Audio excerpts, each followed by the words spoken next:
ಜಗದೀಶ ಅವರು ಯಾವ ಅಷ್ಟೊಂದು ಗೊತ್ತಿಲ್ಲ, ಅವರು ಇರಬೇಕು. ಅವ್ರು ಗ್ಯಾಸ್ ಗೊತ್ತಿಲ್ಲ, ಅದು ಹಾಕಿ ಕುಂಕಿ ಹಾಕಿ ಮದುವೆ ಅದನ್ನು ಬಿಸಿದವರು ಹೇಳಿದ್ರೆ ಯಾವುದೋ ವೇಲು ಅಂತಿರೋದು, ಹೆಂಗಸಿನ ವೇಲು ಹಾಕಿ ಅಲ್ಲೆಲ್ಲ ತಂದೆ ಬದಿಯಲ್ಲೆಲ್ಲ ಬಟ್ಟೆ ಬಿಟ್ಟು ಹೋಗ್ತಾರೆ, ಅದನ್ನೆಲ್ಲ ಇಟ್ಟಿರ್ತಾರೆ.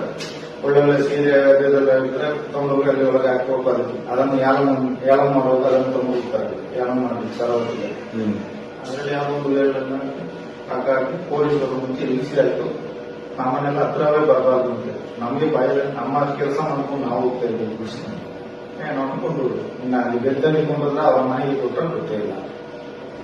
ನಾವು ಓದದೆ ಅದರಲ್ಲೇ ನಮಗೆ ಭಯ ಬಂದಿದೆ. ಅದನ್ನು ನಿಮ್ಮ ಕೈಯಿಂದ ಮುಟ್ಟಿಸ್ಲಿಲ್ಲ.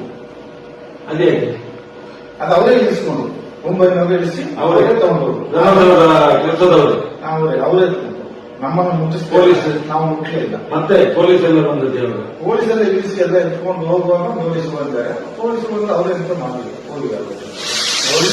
ಮನೆಗೆ ಕೊಟ್ಟರೆ ಮತ್ತೆ ಅಲ್ಲಿ ಬೆಟ್ಟದಲ್ಲಿ ಬರ್ತಿಲ್ಲ.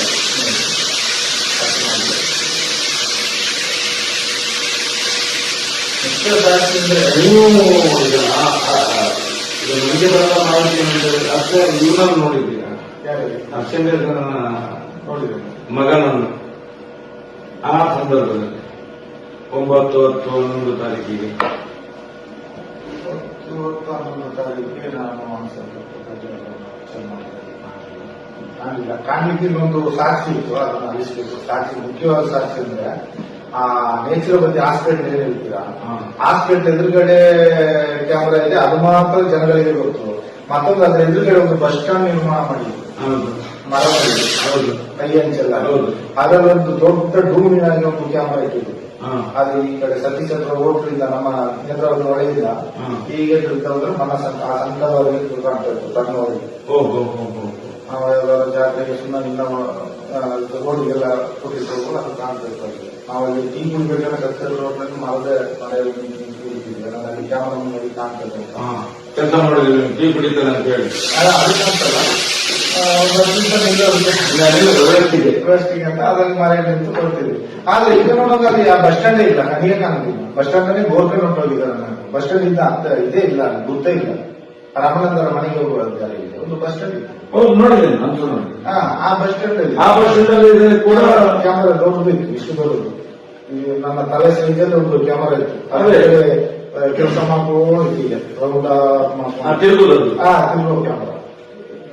ಅದನ್ನು ಕ್ಯಾಮರಾವು ಕಾಣ, ಬಸ್ ಸ್ಟ್ಯಾಂಡ್ ಕಾಣ, ಎಲ್ಲ ತೋರ್ಕೊಂಡು ನಿಮ್ಮ ಅಂದಾಜು ಇದ್ದ. ಆದ ನಂತರನೇ ಇದು ಸೌಜನ್ಯ ಕೇಸ್ ಆಯ್ತು ನೋಡಿ, ಅದ ನಂತರ ಯಾವ ಇತ್ತು ಅಂತ ಅದು ನನಗೆ ಗೊತ್ತಿಲ್ಲ. ಆದ ನಂತರ ತೆಗೆದಿದ್ದಾರೆ, ಯಾವ ತೆಗೆದು ಅಲ್ಲಿ ತನಕ 100% ಇತ್ತು, 100% ಇತ್ತು. ಅದಕ್ಕೆ ಮುಂಚೆ ಇರುವುದು ನಿಮ್ಗೆ ರೆಸ್ಟ್ ಬೇಕಾದ್ರೆ ಅದನ್ನು ನೋಡಿ ಇನ್ನೊಂದು ಗೊತ್ತಾಗ ರೆಸ್ಟ್ ಬೇಕಾದ್ರೆ ಸ್ವಲ್ಪ ಆಟಕ್ಕೆ ಹೋಗಿತ್ತು.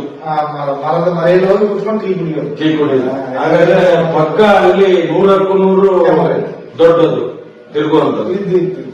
ಮತ್ತೆ ಇದರಲ್ಲಿ ಇದೆ ಸಾಂತ್ವನದಲ್ಲಿ ಉಂಟು, ಹೀಗೆ ನೋಡುದು, ಅದು ಹೀಗೆ ನೋಡೋದು ಮಾತ್ರ. ಅಲ್ಲಿ ಇದು ತಿರುಗೋದು ಮಾರ್ಗ ಎಲ್ಲ ಕಾಣ್ತದೆ. ಈ ಮಾರ್ಗ ಆ ಮೂಲೆಯವರೆಗೆ ಸಂಘ ಕಾಣ್ತದೆ, ಅಣ್ಣ ಸಂಘವರೆಗೆ ಕಾಣ್ತದೆ, ಸಂಘವರೆಗೆ ಕಾಣ್ತಿತ್ತು. ಈ ಕಡೆ ನಮ್ಮ ಸಕ್ಸೆಸ್ ರೋಡ್ ವರೆಗೆ, ನಮ್ಮ ಆ ರೋಡ್ ವರೆಗೆ ಕಾಣ್ತದೆ, ಟಾಯ್ಲೆಟ್ ಸ್ಟೆಪ್ ಈಚೆವರೆಗೆ ಕಾಣ್ತದೆ. ಅಲ್ಲಿಂದ ಹಾಗಾದ್ರೆ ಅಷ್ಟೇ ದೂರ ಆ ಕಡೆ ಸರಿಬೇಕು, ಈ ಕಡೆ ಅಷ್ಟೇ ದೂರ ಆ ಕಡೆ ಕಳೀತಾ ಇತ್ತು. ಅದು ಬಸ್ ಸ್ಟ್ಯಾಂಡೇ ಕಾಣುದಿಲ್ಲ ಈಗ. ಅದೇ ಕೇಸ್ ಆದ ಮೇಲೆ ಇವರು ಇಲ್ಲೇ ಅಂಗಡಿ ಕಟ್ಸ್ತೇನೆ, ಬಿಲ್ಡಿಂಗ್ ಕಟ್ಸ್ತೇನೆ ಅಂತ ಹೇಳಿ ಇದನ್ನು ಖಾಲಿ ಮಾಡಿಸಿದ್ರು. ಇದು ಖಾಲಿ ಆಯ್ತು. ಮತ್ತೆ ಆ ಕಡೆ ಒಂದು ಇವರು ಒಂದು ಅಂಗಡಿ ಹೋಟ್ಲ್ ಇಟ್ಕೊಂಡು ಅಂಗಡಿ ಇಟ್ಟಿದ್ರು, ಅದನ್ನೆಲ್ಲ ಪಂಚಾಯತಿ ಅವರೆಲ್ಲ ಬಿಟ್ಟು ಅದನ್ನು ಖಾಲಿ ಮಾಡಿಸಿದ್ದಾರೆ. ಅದು ಮಾಡಿಸಿ ಒಂದು ಅಭಿಯಾಗೆಲ್ಲ ಕಟ್ಸಿ ಏನನ್ನು ಮಾಡಿದ್ದಾರೆ. ಅದರ ಮುಂಚೆ ಒಬ್ಬ ಇವರು ಹೋಟ್ಲಲ್ಲಿ ಕೆಲಸ ಮಾಡ್ತಾ ಇದ್ದಾರೆ. ಇಲ್ಲಿ ಕೆಳಗಡೆ ಅಪ್ಪಣ್ಣ ಅಂತ ಹೋಟ್ಲ್ ಇಟ್ಟಿದ್ರು ಕೆಳಗಡೆ. ಬಟ್ ಕುಡಿತಿದ್ರು, ಅಲ್ಲಿ ಕೆಲಸ ಮಾಡ್ತಿದ್ರು. ಒಬ್ಬ ಪ್ಲಾಟ್ ಮಾಡಿರೋ ಸಪ್ಲೈ ಇದೆ, ಆವಾಗ ಸ್ವಲ್ಪ ಕುಡಿಯೋದು ಜಾಸ್ತಿ, ಆಮೇಲೆ ಕೆಲಸ ಬಿಟ್ಟು ನಿಲ್ಲಿಸಿದ್ರು. ಮತ್ತೆ ಇವ್ರಿಗೆ ಕೆಲಸಕ್ಕೆ ಆಗಿಲ್ಲಲ್ಲ, ಹಾಗೆ ಅಲ್ಲಿ ಹೋಗಿ ಕೇಳಿ ಇಲ್ಲಿ ಮಾಡಿದ 1 ವಾರ ಈಗ ಮಾಡಿದಾನೆ. ಮಾಡಿ ಸಂಬಳ ಸಹ ತಗೊಂಡು ಊರಿಗೆ ಹೋದ.